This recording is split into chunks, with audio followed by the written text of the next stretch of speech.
What is Scooby? And welcome back to After the Snap. I'm your host, Tasha Pierce. And this is a new show that we're doing over here, calling this one More Than a Movie on Mondays, because why not? With all these M's, you might as well go More Than a Movie Monday. And what we do on More Than a Movie is uh, we talk about series and movies that are more than just that, that they are rooted in some type of actuality, some type of fact. What it do, Lysandra? Thanks for being here.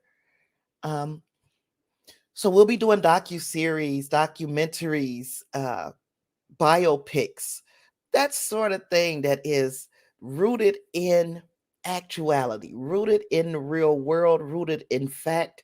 Even if people say, we're going to just say that this thing is rooted in fact, um, 9 times out of 10, we're going to pick that thing apart and see if it really lives up to being factual or somewhat factual.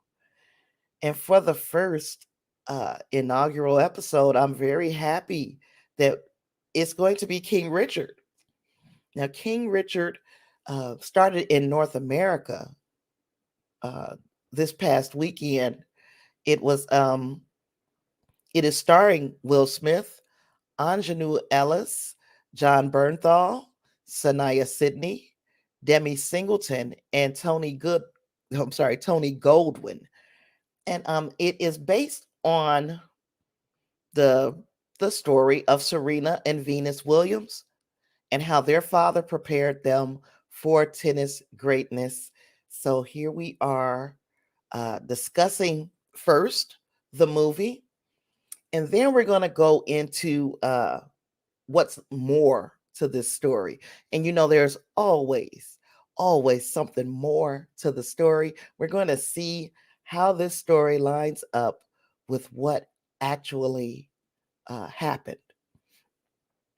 The estimated budget on this movie was $50 million. $50 million is a pretty tame price, but of course, we're not talking about something being special effects heavy. We're not talking about using a whole lot of green screen to make big worlds around you.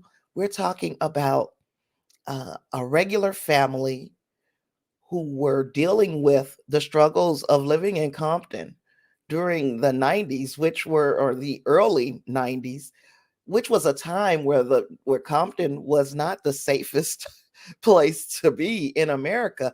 Uh, how did he turn his two little baby girls into tennis phenoms? Well, we're going to talk about that, and that is some of the things that is discussed in King Richard. Um, this movie was directed by Reynaldo Marcus Green, who has not done an awful lot of big, wide release movies. I'm thinking this one might be even his first wide release movie. And what a movie to start with, right? It is an absolutely beautiful movie. Of course, I'm showing my hand a bit here, but if you've been with me, if you follow me on the other shows that we do on this channel, you would probably know that I felt really, really some type of way about this movie. It was just a beautiful movie. The writer of this movie was Zach Braylon, and Zach did an outstanding job of making a movie set in an era and making I guess, the dialogue between the people in this family and the way they interacted with people outside of the family on the meteoric rise to being at the top of the tennis game. He made that dialogue sound realistic. You could actually see and feel and understand that this is something that could very well happen, but did it? We know parts of it. We know parts of it did happen. We know parts of it is rooted. In fact, we've got a long history of Venus and Serena Williams being tennis stars. What it do, Davina? Glad you're here. We got a long history of Venus and Serena being tennis stars, not just great tennis players. They are legitimate icons in this tennis thing. So how do we have a family who was rooted in Compton, California, come out of Compton and be uh, stars? We're going to talk about it. So I told you who this movie was starring. We told you about the budget. This movie, of course, was widely released again this weekend, uh, beginning on November 19th. From the 19th until over that first initial weekend, the movie made $5.5 million at the domestic box office, $7.8 million worldwide. Very low figures, especially for a movie that is covering tennis greats. You wonder why this movie underperformed at the box office. You need to look no further than HBO Max. The movie came out simultaneously at the theaters and on HBO Max on the 19th of November. And a lot of people said we'll watch it at home. If I've got a choice to go to the movies to watch it or watch it at home, they chose to watch it at home. I get it. I watched it at home because we also know that another big movie came out this weekend that was Ghostbusters Afterlife. So some people, like myself, chose, hey, I'll go to see Ghostbusters Afterlife at the movies. And since I can watch, uh, since I can watch King Richard at home, I'll just watch it at home. Um, I think I'm going to see the movie a second time and I will see it in theaters. But it doesn't change an awful lot from watching it at home or in the theaters. It's not one of those types of movies. The runtime of this movie was 2 hours and 26 minutes. And you don't feel like you have invested 2 hours and 26 minutes. This is a movie that flowed. This movie from beginning to end, if you're interested in the source material, it's going to pull you in. It's going to have you captivated. So you don't feel like you're sitting still for 2.5 hours. Uh, and that is a complaint that I've had about quite a few movies this year. This movie did not suffer that same type of fate. We go from in the beginning of this movie, we watch Richard Williams and his daughters as they practice on the raggediest courts imaginable for these girls to have to learn the game of tennis and perfect a lot of tennis. He made them very powerful players. So a lot of what they did, a lot of what he instilled in them was the power, to have the power behind your serves, to have the power behind your returns, your volleys. And I don't know an awful lot about tennis, but this has given me a huge point of interest uh, to learn the vernacular, to learn how the game is even scored. Just wasn't something that was on my radar, especially back in 1994 when these young ladies, or when Venus herself, put it like when Venus became a professional athlete at the age of 14. 14. This wasn't something that was on my radar. In fact, when she went pro, Venus, um, on October 31st, 1994, I was 1 week removed from becoming a new mother. So, of course, while I was young myself and very into, of course, bringing a little life into the world at this time, it is an inspirational story. Although I did not pay an awful lot of attention to what this could potentially mean to the world of tennis, especially again, you see yourself with a little baby, And you say to yourself, as you're showing your baby who doesn't understand nothing that's on the screen, you're showing your child that this is what you can do. You can become. This is what you can become if you're willing to put in the work. Now, Venus was born June 17th, 1980.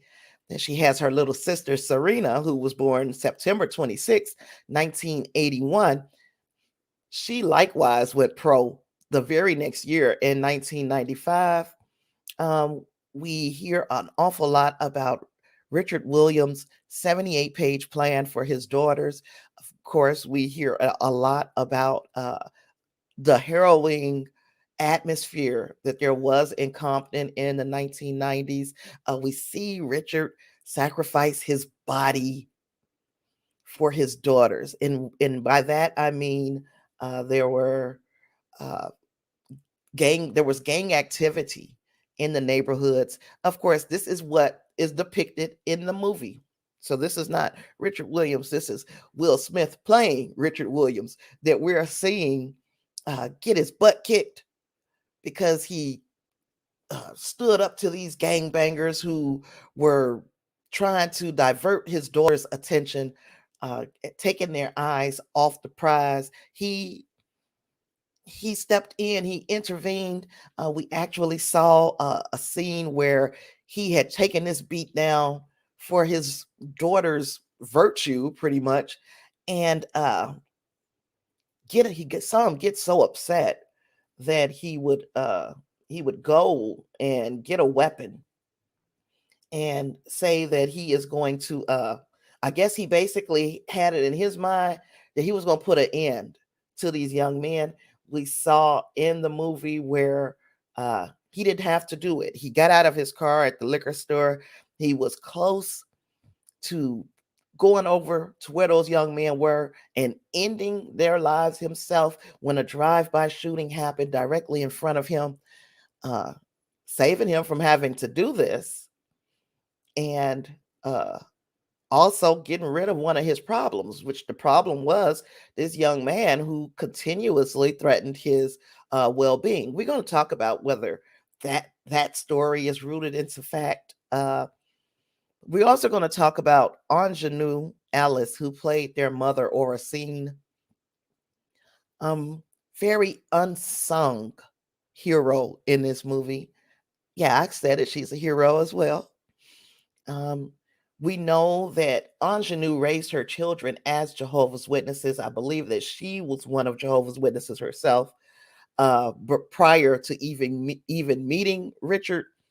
But we watched her to try to instill religion into her daughters' lives, even though it's a little bit different than I've seen with any other Jehovah's Witness, save for the Jacksons, the Jackson family.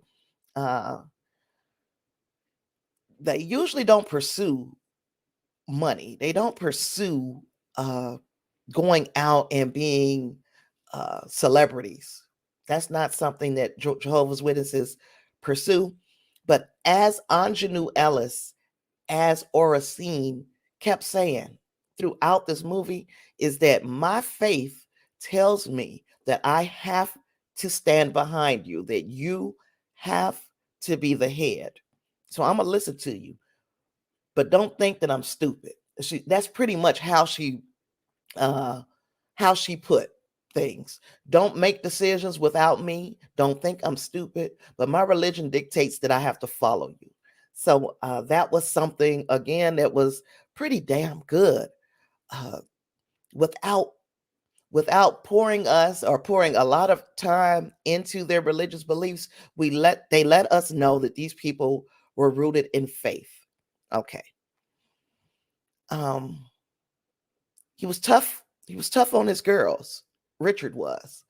And of course, there is not a little girl in the world who was not raised with her father, and then they think their father is a hero. For instance, you ask me, my daddy was as flawed of a human as he was. My daddy was Superman to me. This is the way these young ladies looked at their father. Yeah, he's tough on us, but he's doing it for all the right reasons. Uh, these two girls, Venus and Serena, were his girls.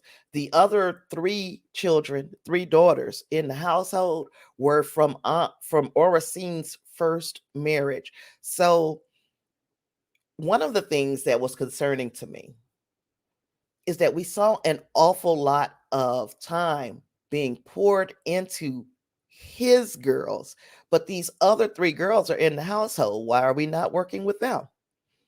Um, so those were the things that I was kind of thinking about from the beginning. Like, well, I wonder why he didn't do anything with the other three girls.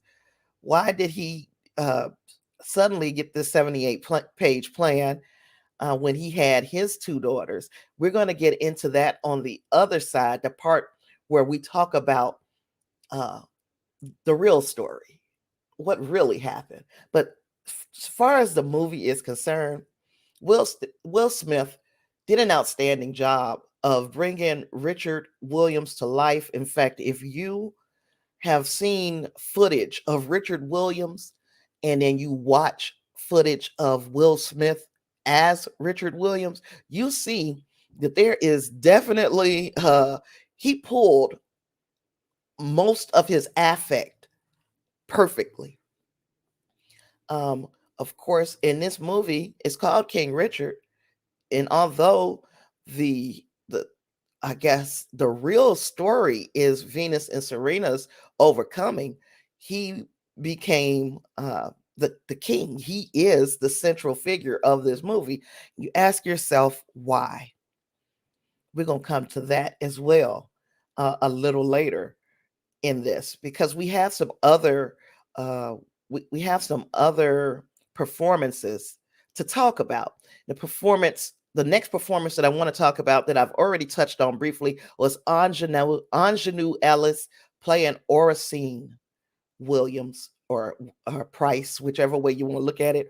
Oracine, the mother of Venus and Serena. She also has these other three daughters. We see her as pretty much the stable figure in this household. She was a nurse. She had a trade. She went to work. She was the breadwinner. And she also was a former athlete. So she poured a lot of her knowledge about how to work through adversity and how to become great. Even though you have very little to work with, she went out there. She showed them that thing. She put that thing on her girls. Even though wasn't her dream, it wasn't what she particularly wanted for her girls. She backed up her husband. So I loved her performance. I think we might be overlooking the fact that she deserves some award mention as well, as far as best supporting actress in a film. I think Ingenue Ellis should be mentioned in those same categories. Of course, we are hearing an awful lot of talk about Will Smith uh, being in a position where this might be the role that gets him his best actor Oscar, first Oscar, period. If we get an Oscar out of this, I feel vindicated, because Will Smith has had some iconic roles where he's done an outstanding job and he's been overlooked or snubbed by the Oscar committee. I don't think we can I don't think we can overlook this performance from Will Smith. Will Smith put his foot in his role, um, as did Sanaya Sidney and Demi Singleton. They played Venus and Serena Williams. Let me get you guys some. I guess I had some stuff for us to look at besides the Rotten Tomatoes score. Let's close that up real quick. Yeah, we had some things to look at for this Richard Richard Williams. Um, yeah, those young ladies who played Venus and Serena, and they did their thing. Um, they studied. They had to have studied these young ladies, and to get their act perfected. Of course, all you have to perfect is being obedient to Richard. which okay, I'll take that. But the movie itself was beautiful. The girls did an outstanding job playing their respective parts. Sanaya and Demi as Venus and Serena, and Tony Goldwyn and John Bernthal. They also did outstanding jobs in this movie. They played Tony Goldwyn played the first professional coach that the girls had. The coach that they ended up leaving after Richard made the controversial decision to not allow his girls to play in the juniors tournaments. It was absolutely unheard of at the time, especially for some girls who are from Compton, so they've never had the best of everything, and they've never had an opportunity to play against higher caliber talent, the people that they'd be facing on the pro circuit. They never had an opportunity to play with these people, so thus they were underdogs from the beginning. And here we are, years later, we still talking about Venus and Serena, so we know how that worked out. But at the time, it was a controversial decision. We also saw when finally they let Venus, well, Richard, because Oracene, the mom, she was just really, she played the background. She was a very subservient wife to the outside world. Now, when she had something to say, she said it, but she said it behind closed doors to her husband. But to the outside world, she was just a subservient wife. She was just doing, she was going along to get along with everything that Richard threw at their girls. They finally allowed little Venus to go pro. And when she went pro at the age of 14, the movie portrayed it as she was allowed to say whether she wanted a sponsorship deal. The sponsorship deal that she was first offered was a $3 million deal from Nike. And we watched her discuss that with the family, and then the family gave her the option to choose whether she wanted to take this deal or not. In the movie, Venus did not take that first $3 million offer. Then we saw her go have her first pro match. Oh, excuse me. I'm still kind of messed up from the doggone milkshake yesterday. If you were here yesterday, I know you guys were. She didn't sign, but then it also showed that after her first professional couple of matches, because she played and I forgot who the first person she played was, but I do know that the second person she played was the number one player in the world. And she took her to it took this young lady, the number one player in the world, it took her some time, some kind of cheating method, and I think it was basically she froze the child. She said she had to go to the bathroom. She stayed in the bathroom for 10-15 minutes. By this time, Venus was out of her rhythm, and this girl beat her with experience. Okay, these things happen. It was good that this happened to Venus at the beginning of her career, but one thing that it really did, it lit a fire under her. That's first and foremost. But it also gave the world an opportunity to see the improvement that she would have over the next year. Because after that, really wasn't nobody touching her for a while. So yeah, I was very, very excited. And I'm like, okay, how much of that was rooted in fact? Because as soon as she finished playing this tennis match, it was announced, hey, she got this $12 million deal. They want to sign her for $12 million. That's fantastic. And she had a whole world of fans in all of this. This is all the way that the movie portrayed it. But how much of that is real? That's where we get to what is really going on with with with King Richard? How much of this story is truly uh part of the movie, and how much more is it to them than what the movie showed? And so I dug, and in my digging, um of course we see Richard Williams, and it seems like this movie is from the eyes of his daughters who adore him. But should he really be adored? I'm not taking anything away from Will Smith's performance. I'm not taking anything away from the way that the writer, Zach Braylon, uh, stitched together some dialogue. I'm not taking anything away from Renato Marcus Green and the story that he wanted to portray on the big screen. I'm not taking anything away from the Williams sisters and their other sisters from their mother's previous marriage. I'm not taking anything away from the way they wanted this story to be told. Their sister Isha Price served as an executive producer on this movie from the beginning. She was on board from the beginning. She helped them to paint a picture of what home life was like with Richard Williams as their stepfather. Venus and Serena, however, opted to wait until this movie was completely finished. So their input was not, they didn't have input in the movie. They endorsed the final product. They said, okay, this movie is not, it's not sensationalizing things too much. We'll executive produce as well.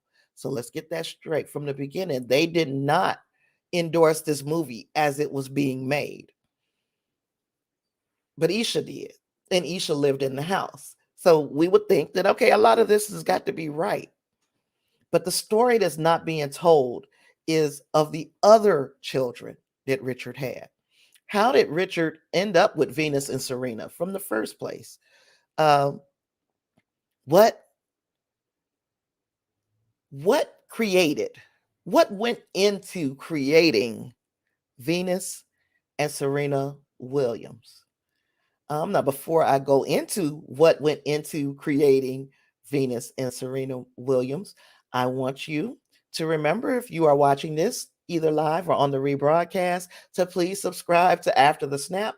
I do movie reviews, I do streaming series, recaps and discussions, and I also do 2 weekly entertainment news shows.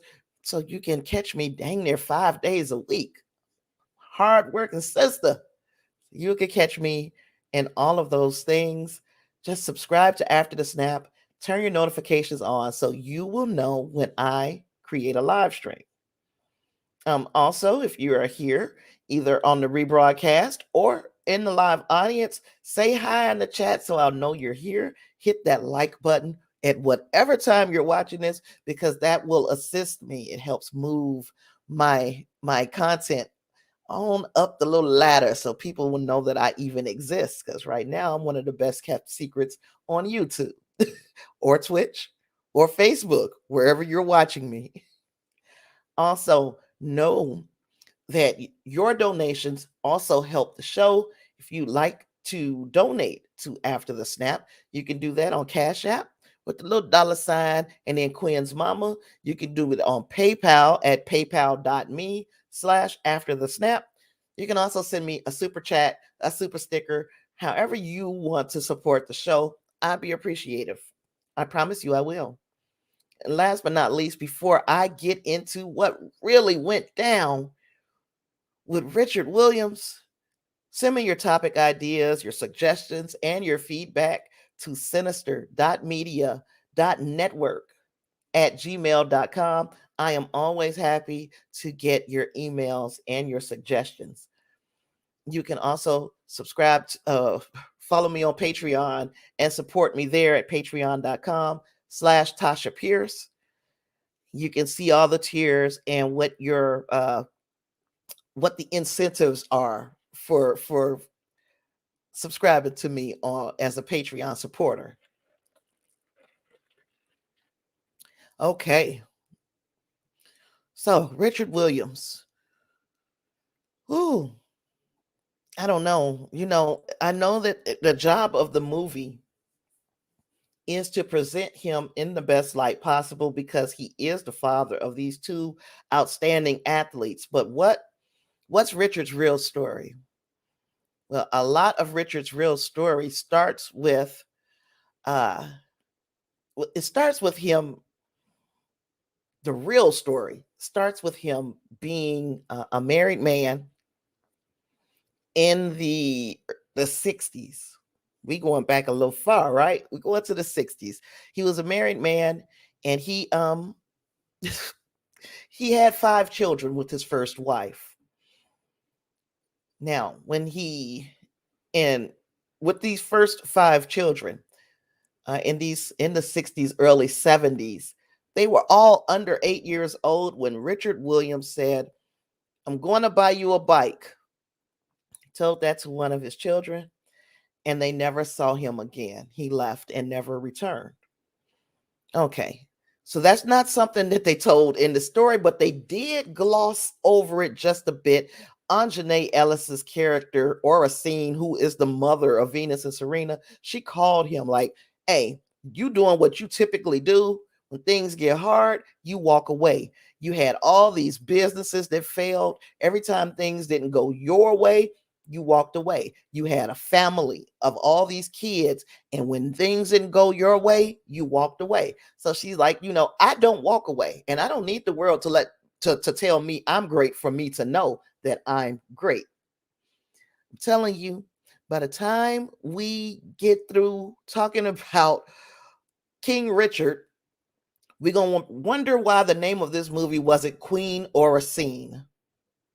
Okay? Okay. So, of course, he walked away from his first family. He gets with Oracene Price, who was a widowed woman, and she had 3 daughters.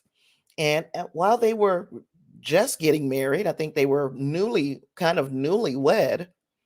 they were watching on TV some tennis matches. Now, before you ask me, how do I know this? This is all part of Richard Williams' memoirs, his biography. It's called Black and White, The Way I See It.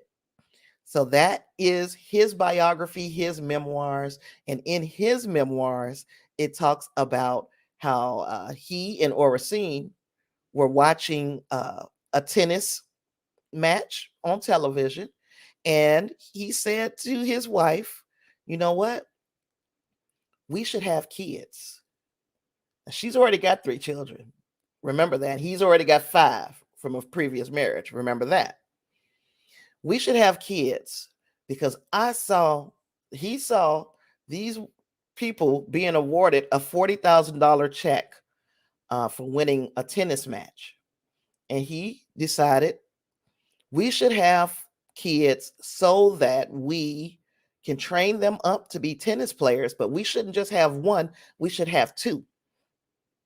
We can make them into some great tennis players."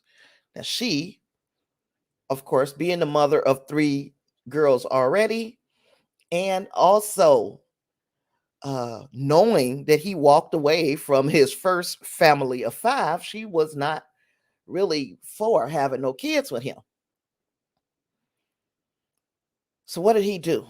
He tried to wine her and dine her. He tried to talk her into it. And when none of that worked, he hid her birth control pills. He tricked her pretty much into having 2 children with him, Venus and Serena. So now there was no 78-page plan for the 5 children that he walked away from.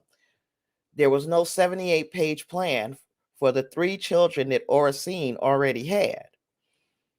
He created 2 children with Oracene with the intent, express purpose of making them into tennis powerhouses.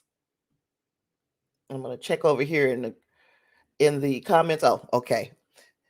So he went over there with the express intent of making them into tennis powerhouses. While she's pregnant, he's teaching himself the game of tennis so that he could teach his girls. But keep in mind now, Oracene is a nurse. Oracene is the one that's working. Oracene is putting food on the table. Oracene is also now making champions for Richard.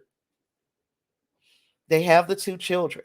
He still got an opportunity now to put all any kind of energy he had into the children that already existed, but he did not. He wanted to start some kids off from the beginning, from infancy, to be tennis players. This is what he wanted. Now, we celebrating Will Smith. I'm not taking anything away from Will Smith's performance and what he was given. I see over here the question is, did he work? If when you watch the movie, you'll see that he has several little businesses. But just like Oracene said, when things didn't go his way with his businesses, he just walked away from them. So he wasn't consistent at anything except being on Venus and Serena's ass to make sure that that they became these champions. Now, a lot has been made out of them living in Compton. Hell, it's hard to live in Compton, much less live in Compton, but then to live in Compton and make some tennis champions. So why did they live in Compton? In his book, Richard Williams talks about the fact that they wasn't in Compton when Venus was born. They moved to Compton on purpose. And again, against Oracene's wishes. The mother of these children did not want to move to Compton. The reason why they moved to Compton is because Richard was convinced that if they lived in poverty and they lived in a rough, grisly type neighborhood, it would make the girls tough. That was intentional. He looked at the stories of Muhammad Ali, and I want to make sure I'm quoting this right. So excuse me while I resort to looking at my notes over here. He intentionally moved them to Compton because he wanted them to have to struggle, to make them hungry.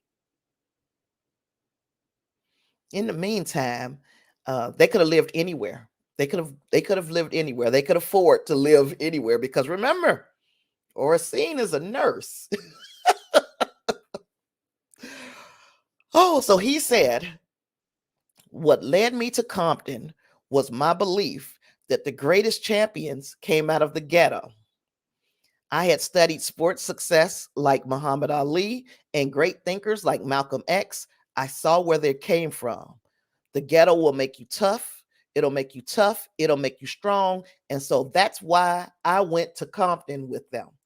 He intentionally put those girls in a situation of all this danger because he thought it would make them tougher. And he was right. It did. They were some strong women. The fights and the things that we saw that happened to Will Smith, getting beat up by gangbangers. Yeah, that happened. Richard Williams, because Richard Williams, just like he did with while he was talking about his daughters and the success that they would have in the future, while he was up in them, Richard Williams talked mad shit to people. So yeah, they beat his ass. They beat his ass and knocked his teeth out. And he said that he took that toothlessness and he wore it like a badge of courage. So the question asked while we were talking about the movie also was, these gangbangers, just like the ones that jumped him on the tennis court, did he watch a gangbanger be killed in front of him? And the answer is no. that didn't happen. It was just put in for dramatic effect. However, one of the little gangsters that jumped him on the tennis court did end up getting killed. And after getting jumped on this tennis court, it did cause Richard to start taking a 12 gauge pump shotgun to the courts with him, which kind of made the gang scatter. And at a point, just like you hear about a lot of athletes who came up in rough neighborhoods. Derrick Rose from the Chicago Bulls comes to mind. He grew up in Inglewood. The gangbangers notice your talent, and it is like, we're not going to allow this guy because he could get out of here. We're not going to allow him to join a gang. We're going to protect him when we see him out there playing. So that sort of thing happened with Venus and Serena. They were started to notice how good these girls were, and they said, you know what, we'll protect them. We're going to make sure that nothing ever happens to them. So far, are we seeing the King and Richard? I'm not. These children, because they did have to explain to a social worker why they would have these girls out at 6 o'clock in the morning playing tennis, practicing tennis. And then, okay, 6 o'clock in the morning, you get up, you got to be out there to practice. Then when you get through practicing, you go to school. You go to school, the expectation is straight A's, and I don't blame them. The expectation will be straight A's. If you fall a little bit short of that, that's fine, but we need you to be living up to your potential in school. Okay, so as soon as they get out of school, they go straight to playing tennis until dark. They say in all kinds of weather, but one thing we know is it never rains in Southern California. So it rarely rains in Southern California, so the weather was always pretty decent for him. But this is the regimen that he put forth for his girls from the very start of their lives. They had no choice. They had no choice. This is what he wanted for them. Now, Oracene had followed him for many of his little exploits over the years. She listened to him. He was talking about how great his daughters were, but it was really about how great he was. And when we get to the point where these girls are in a position to start playing on the junior circuit, he didn't want them to play on the junior circuit in the movie. It's because he said, I don't want them to get burned out. And I think in reality, there was a bit of that as well. He didn't want them to be burned out. He wanted them to practice with the best coaches and not be seen by anybody else, because he wanted them to be the best kept secret in tennis. Got two black phenoms coming out of Compton, California. Yeah, he wrote a 78-page plan. And that plan was, I'm going to create hardships for this family so that they can overcome it, because it makes a better story when they get older. This, I can't make up. I cannot make up. This is more than a movie, because see, that movie will have you praising Richard Williams. And I'm not saying, again, we don't want to take nothing from him. He did teach his girls. But you created some of the problems. You created the problems that they had to overcome. And you created these girls specifically to be a paycheck. Specifically to be a paycheck, because you watched on TV, and these are your words. You watched on TV somebody get handed a $40,000 check, and you figure to yourself, if I make two of those, we'll have $80,000 or more. And they black. Nobody's going to see this coming. This whole thing was a game to him, because during the marriage with Oracene, and this, of course, is not this is not even touched on in the movies, because why would you want to touch on it in the movie? If you want the family to be behind this movie. That he has, hold on to your wigs, your 27 pieces, your ass, whatever you got that might come off, hold on to it. This man got 20 kids all over the place, from Louisiana to LA, 20 children or more, 20 known children, who have varying degrees of interaction with their dad. But you wrote a 78-page plan for 2 of them. That's because you have full control over these 2 girls' lives from the beginning of their lives. You knew that their mother was mandated by her faith to be behind you no matter what you did. That, to me, is all sorts of fucked up. 20 children, you only taking care of 2, and you ain't particularly taking care of them. Their mama is. The only thing you doing is being a coach. But of course, we know that there is also a difference when there's a father in the family versus when there's not. You still benefit, even if the father is not super active. You still benefit from having a father figure. I'm going to go back to my little thing, my little slideshow I put together for y'all. So we see him with the children, of course. There was a couple of slides that had some print on them. I don't remember what I wrote. So I'm gonna go through so we can read this together, okay? Even though Richard is depicted as being so protective of his family and determined to keep them off the mean streets, in fact, the Williamses had the means to leave Compton at any time. So we talked about that. Thank you, D. It's not. He said his plan was simple: to bring 2 children out of the ghetto to the forefront of tennis. He knew exactly what he wanted to do prior to them even being born. Let's see. He played the games that he played with them because of course he wanted them to be, like I said, the best kept secret of tennis. He didn't want people to be able to game plan for Venus and Serena. And one thing about Venus and Serena, they got a serve that kills the game. Can't really, a lot of them, they're so strong, they hit that serve with such strength that people can't even come back. They can't bring it back. You know what I'm saying? They can't return it. That was smart on his behalf.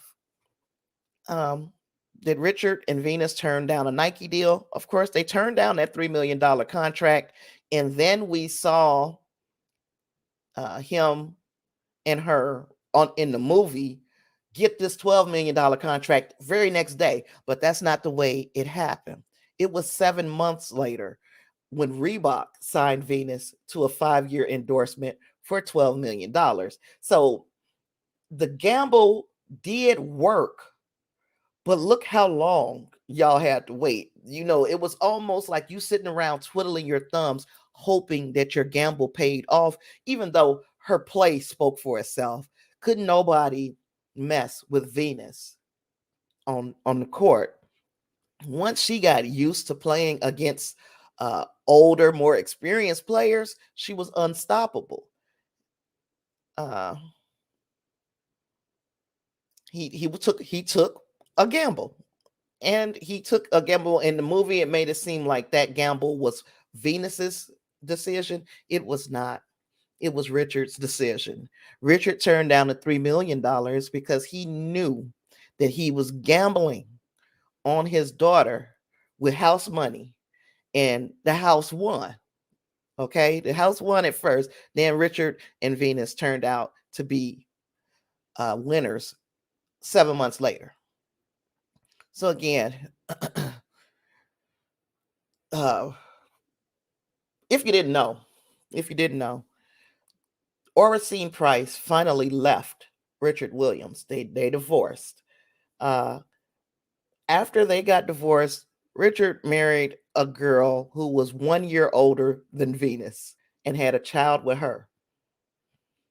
Is there a 78-page plan for that child? Now he's already done it with 2 kids, right? So he should be able to help this next child that he had with his new wife, who was 1 year older than his daughter. uh, you would think that he would have been able to build something for him, right? No. No, I mean, part of it is because I honestly believe that this young girl who had this child with him, I honestly believe that she probably was just in it for the money. She just felt like, hey, this is an opportunity for me to get rich. I'm gonna have a baby with him, and we're gonna do the same thing. But except for, what did Oracene say Richard does? Things don't go his way, he runs.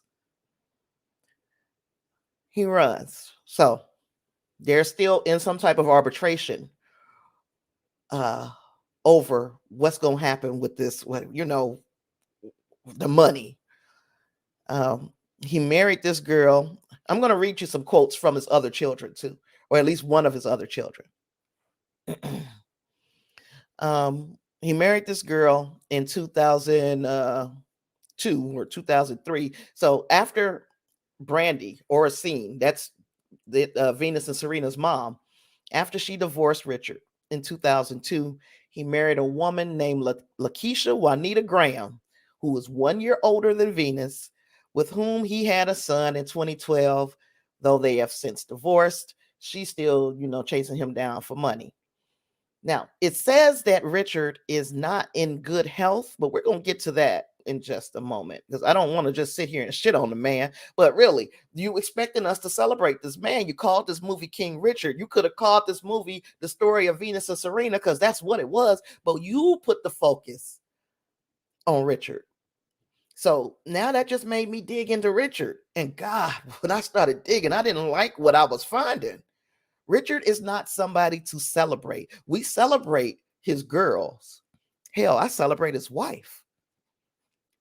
I don't know if I should be celebrating him. I celebrate Will Smith's performance. It was a hell of a performance with the material that he was given, or if they even said to themselves, let's write this in such a way that Richard comes out to be a hero. I believe that this was Will Smith's opportunity to have an Oscar-winning story, and he wasn't going to let the truth get in the way. I still ain't mad at Will Smith. I'm not mad at Will Smith.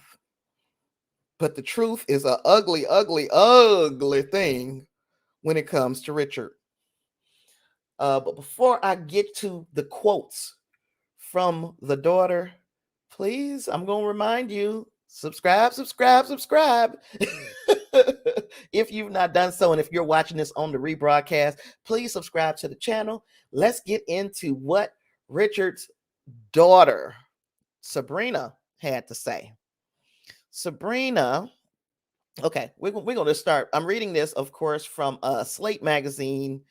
It says Richard had more than one long lost son, because one son was mentioned in the movie, but he had more than one long lost son. He actually had 5 children, 3 boys and 2 girls, from an earlier marriage in 1965. Now, although in the film he repeatedly tells his family with Brandy that he will always be there for them and will not abandon them the way his father did him, in reality, he walked away from his first family when all 5 children were under the age of 8 and had no further contact with them subsequently.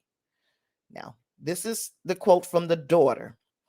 I was 8 when my father left and said he was getting a bike for me, and that's the last I saw of him. My mom told me later that he's never coming back. We went from having everything to having nothing. Now, Sabrina gave this interview to the Sun tabloid in 2020. She also added, he's not a dad. He was just a sperm donor. He had 5 kids and left them to my mom to grow up in poverty, and never did he once help.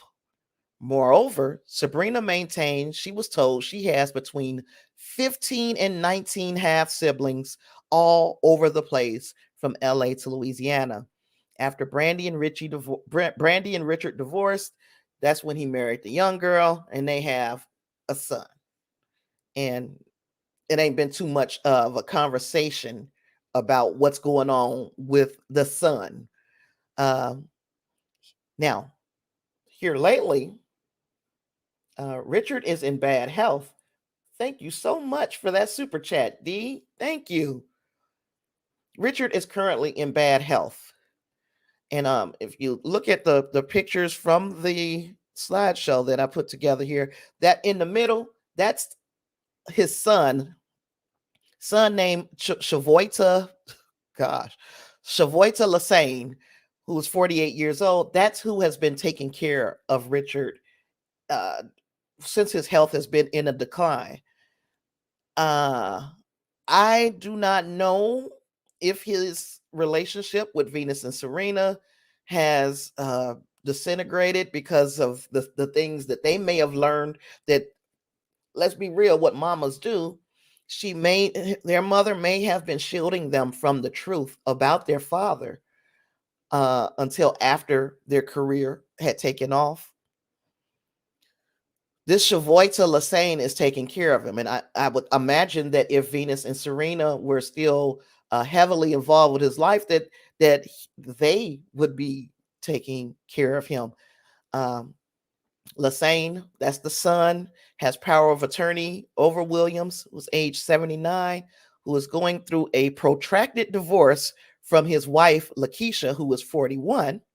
The proceedings began in 2017. The couple married in 2010, have a young son, Dylan, born in 2012. They are still, like I said, fighting. And I don't know how much money he has or what, but she trying to get her piece of that pie. And I don't blame her, because now you got a child by him. And the same trick that he played on Oracine to get her pregnant, that's probably what this girl did to him. I'm trying to see if there's anything else I want to share about him. Because this article goes into talking about the Lassane, the brother who was taking care of Richard in his in his bad health. I don't want to shit on this person for taking care of their father, even though it seems as if the father did not take care of them. So now I've talked to you and I've told you about King Richard. I've given you the 4 1s and everything there is to know about or what's pertinent, what went to with the movie. How much of the movie was true? Probably a lot of it, but not all of it. And I'm pretty sure if you ask a whole different side of his family, what kind of man Richard Williams was, you would get exactly what Sabrina said about him, that he's just a sperm donor. We don't even know this man. He left.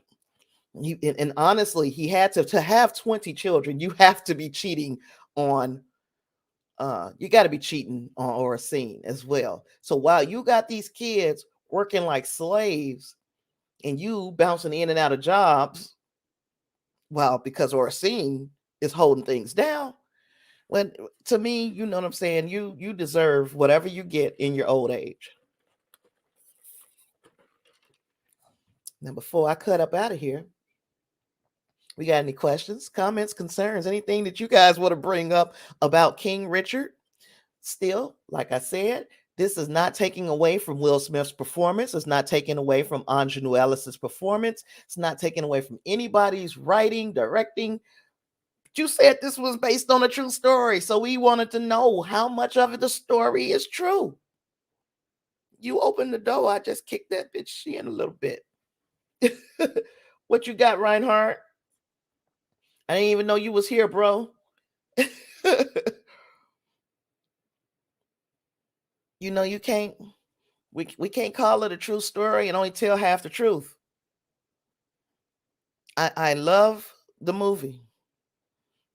I love the performances. I love the writing. I love the directing, all of that.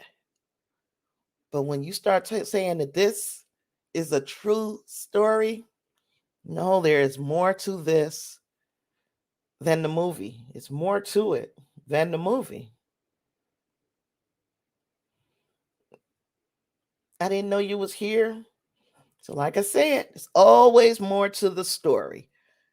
But yeah, we had an hour in, and I don't never intend for these to be super duper long on Mondays. But if you got questions or concerns, I want to be here to answer them. Okay, I see. Yeah, yeah. I think me and Bun talked about this. I'm gonna share your comment right now. A lot of this story reminds me of Joe Jackson. Yes, Joe did a lot to push his sons to become what they became, but also it became about Joe. And that's one reason I did not care for Richard in the movie. I'm guessing that you're saying in the movie. That's real. Now, that is the part that they depicted real. It became an awful lot about Richard because he was making it all about him. And you saw how disgusting it was when Joe was trying to promote another music group. Right. Exactly. These are not children or your kids. These are assets. And I'm going to use these assets to get what I want. And this is why the other day when I was talking about Richard, I said he seems to be a bit of a swindler. He used the girls to have these coaches if that happened, because I don't have anything to substantiate that. I didn't read the entire book. Yep, he was promoting another music group 4 days after his child died. Right. Um I didn't I didn't read the entire book. Trust me, that's going on my Audible list. I hate to even give him money by buying his memoirs. But of course, Venus and Serena also have their memoirs. I haven't even checked to see if Oracine has written a book. Maybe we need to read all of their books, and then you can almost piece together what's the truth out of all of these books. But they asked for it by saying that this is based on a true story. Now I want to know the true story, and the true story ain't pretty. Ain't nothing kingly about Richard. Oracine was the queen. Oracine was a former athlete.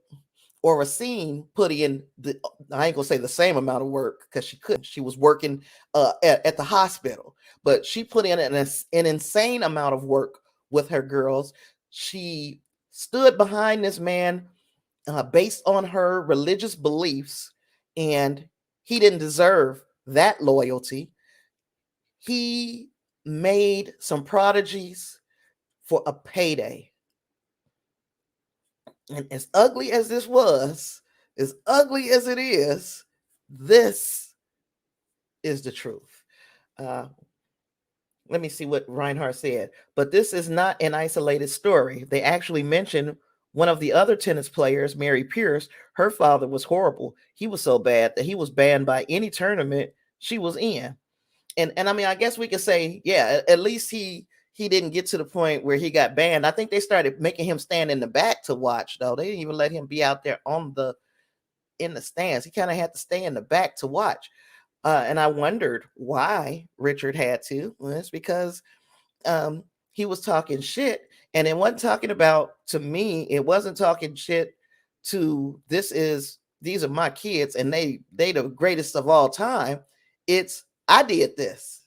This the Williams show. I did this. Lonzo Ball. It makes me think of Lonzo Ball.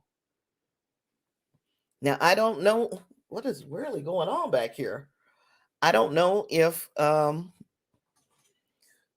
don't know who else's parents are out there pushing their children, or put it like this, having kids just to put them in different sports just to see how much money we can make off of these children. I don't know how many people are out there doing that. We know it's happening. We know this is how this is happening. We've seen it over periods of time, and I can say with the Jacksons, yeah, their father was abusive and all this stuff. And the one thing that a lot of people say is he was there. Same thing with Venus and Serena, and they daddy is there. Yeah, he did build them into powerhouses, but at what cost? How many other kids didn't get that treatment from the same daddy? Got another comment from Reinhardt, and look how the Jacksons' relationship deteriorated. The boys fired him first, then later on, Janet Latoya fired him because they worked to be free. They wanted to be in control. Pun intended. Yeah, and I wouldn't be surprised because there is a Janet Jackson documentary. I wouldn't be surprised if you see them on More Than a Movie Monday. We will have to discuss them at some point, but that might be a good excuse to discuss the Jacksons when we get to Janet's documentary. So I'm gonna hold a lot of my commentary for that, but it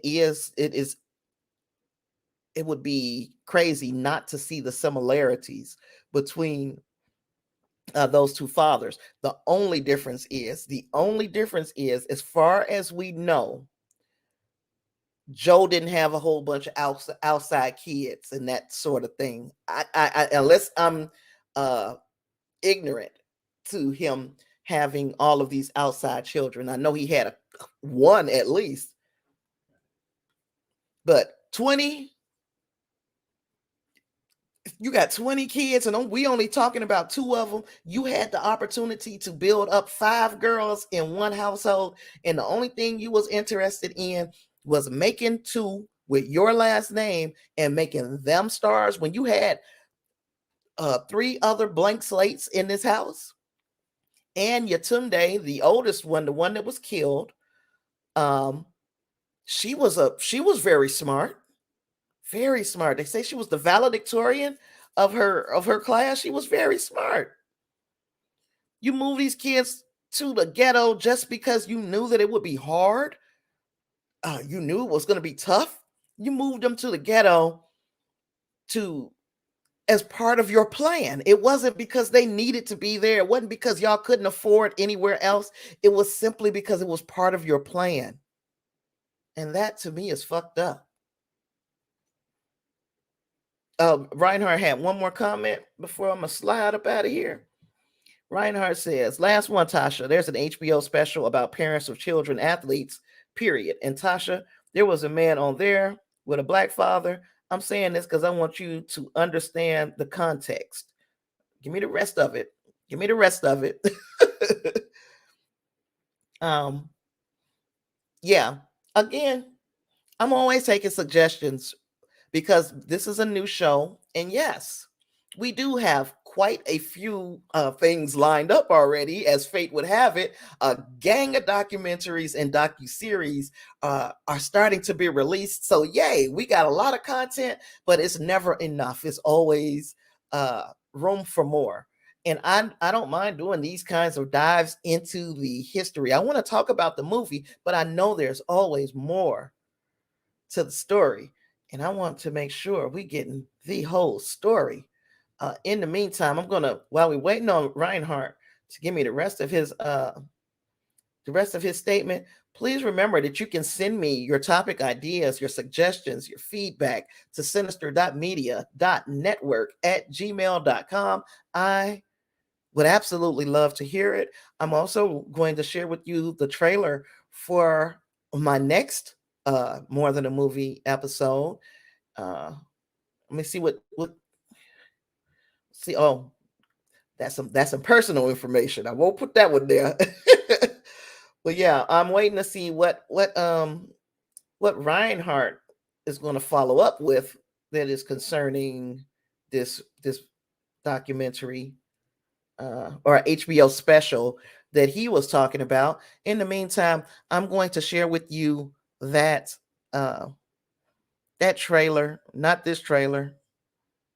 I got another one for you. Um, um, um, um,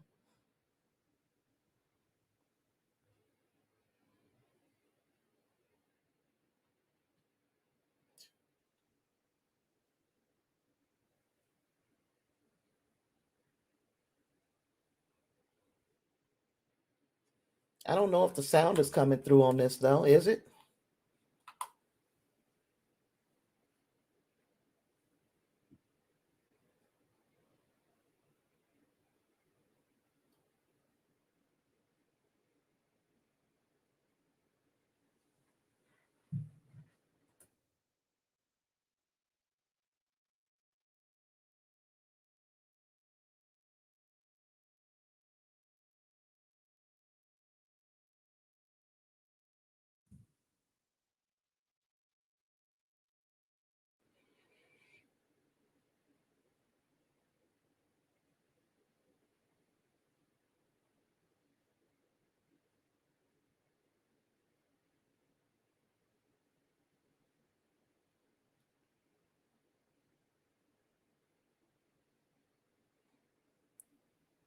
You say you can't hear it?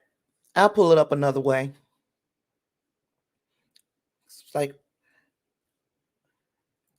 fortunately, I'm saying the same things. Um, let's see. Fortunately, I'm saying the same things that I would say. I'll pull it up another way though. Uh,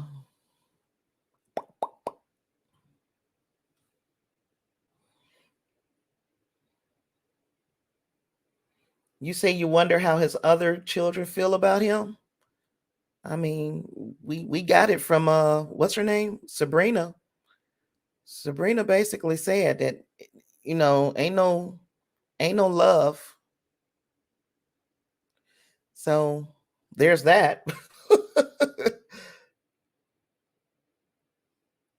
Oh, it's a bad word in it. Yeah, it's gonna block it. It's gonna block it. Um, damn, how are we gonna get that?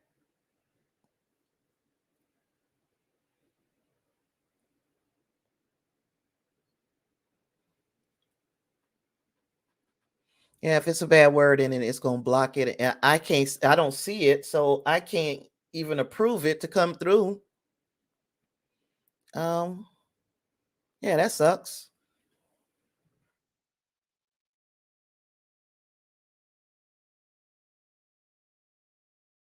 Oh, it ain't King Richard I'm looking for. It's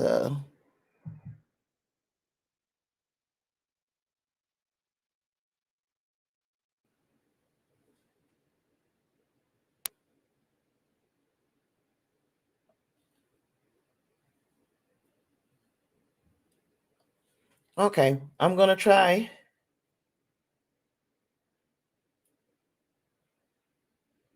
Okay, so before I get into your comments, I am gonna play the trailer for this next thing, for next week's show on More Than a Movie, and then I'm gonna get to your comments, and then I'm gonna slide up out of here because I did a bad thing, and that was I said I was about to stop the smoking shit, and I went and got some cigarettes because that's what the hell I do. I don't know. I'm sorry, y'all. I just I be thinking I'm ready to quit, and I can't quit. There's something wrong with me, you know. So you guys tell me if you can hear this.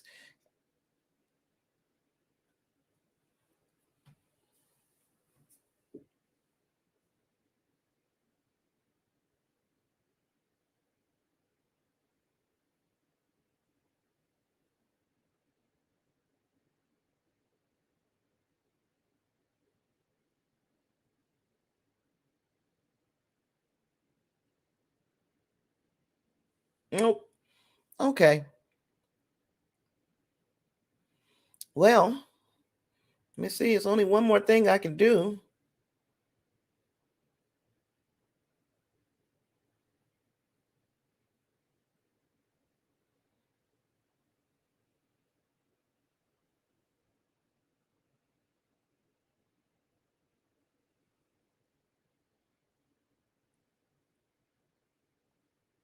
My last try.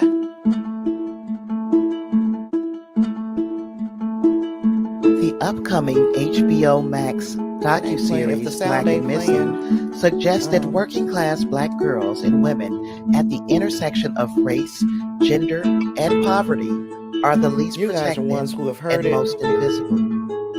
But For I do any want people who series watch to the dwell against rebroadcast a to hear media it. landscape that reinforces racially charged images of welfare queens, crack babies, and super predators is a tall order, and there's only so much Black and Missing can accomplish. As expected, the series will be popular amongst Black women, but will people from other demographics pay attention to this phenomenon? As a culture, we are readily willing to accept stories about white folks as victims as something we should care about, said criminologist Zach Summers. But Black people make up 35% of missing persons reports, but only 13% of the U.S. population. White people, meanwhile, make up 54% of missing persons reports and 76% of the U.S. population. Black and Missing debuts on HBO and HBO Max with back-to-back episodes on Tuesday and Wednesday, November 23rd and 24th. Help us shine a spotlight on the Black and Missing in the United States by watching this series and joining us for a deep discussion on More Than a Movie on After the Snap.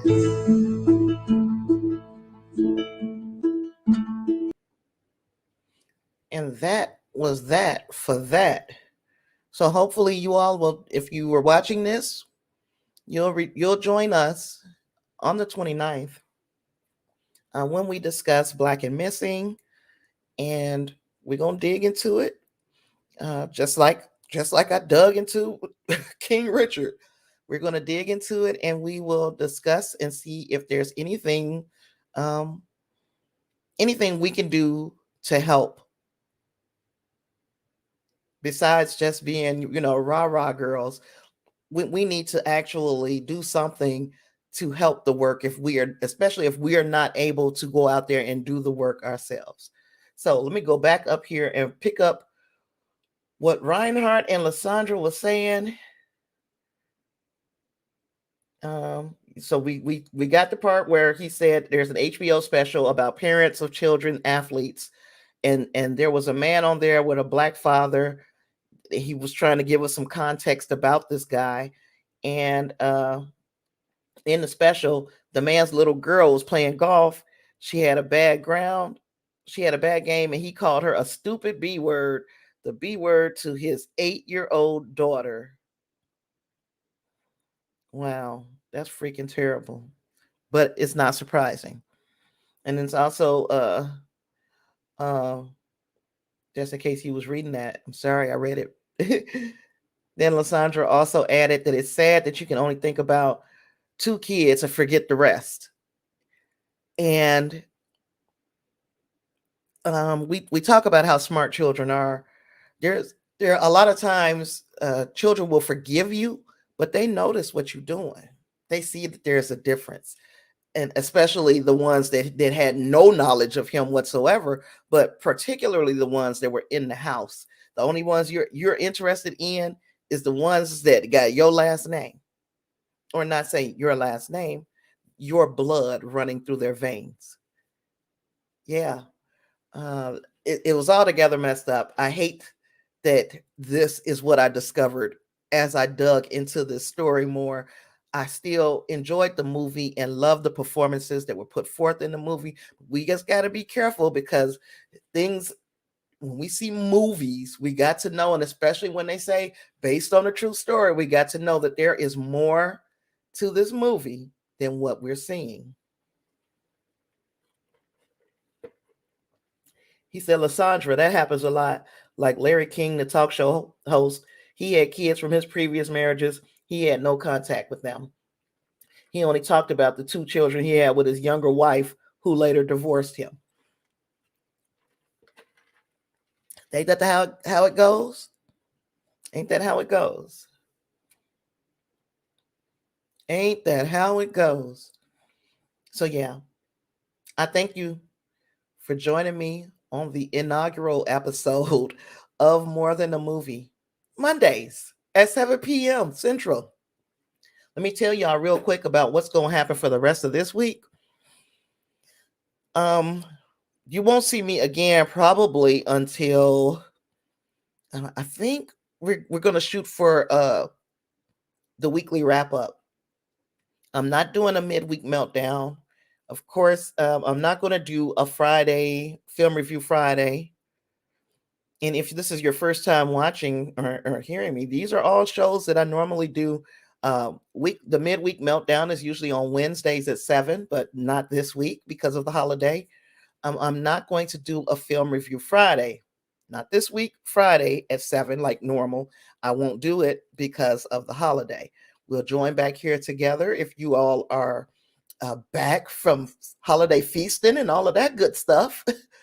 uh, we'll be back here together on Saturday at 3 p.m.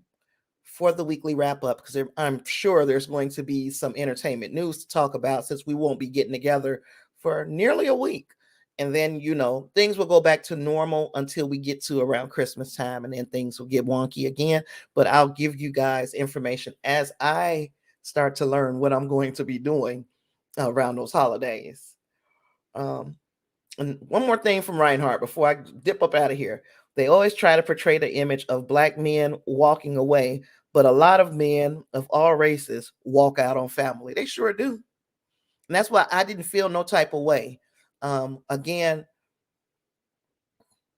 I think that the Williams household benefited from having a male in the household, even if his intentions for being there were purely selfish.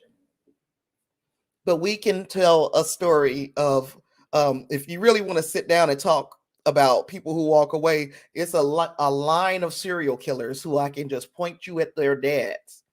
When their dads were there, they were abusive, and when they wasn't there, that also formed that person into the monster they became. In this case, we just didn't get monsters. We got some great people, some strong women, and also I think it made Oracine realize her own strength at some point where she was like, I got to get out of this, and he gives her reasons because as a Jehovah's Witness, really the only way that you could leave a marriage and remarry is if there was a death. So if your husband or wife died, you can remarry, and if your reason for leaving was adultery, if that person committed adultery, you can leave and remarry and have a happy life. As far as anything else, Jehovah's Witnesses are pretty much like, yeah, you can get a divorce, but you've got to stay. You got to pretty much stay single. You got to stay to yourself, or you have to face the consequences of what's going on in the religion. And don't worry, we'll be talking about them. You'll be knowing a little bit more about the Jehovah's Witnesses than you probably know right now when we talk about a docuseries that was out about them. But anywho, I've got nothing else for you. I appreciate everybody for hanging out with me. You guys come back and subscribe to the channel. Make sure you have your notifications turned on. Make sure you hit like on this. And if you're watching the rebroadcast, make sure that you comment. I want to know what you're thinking about this situation. And then join me again here this week at 3 p.m. Central on the weekly wrap up on Saturday. With all that being said, I ain't got a whole bunch left. I talk real fast when I'm trying to get up out of here because I also am trying to stall while I find this thing before I say peace.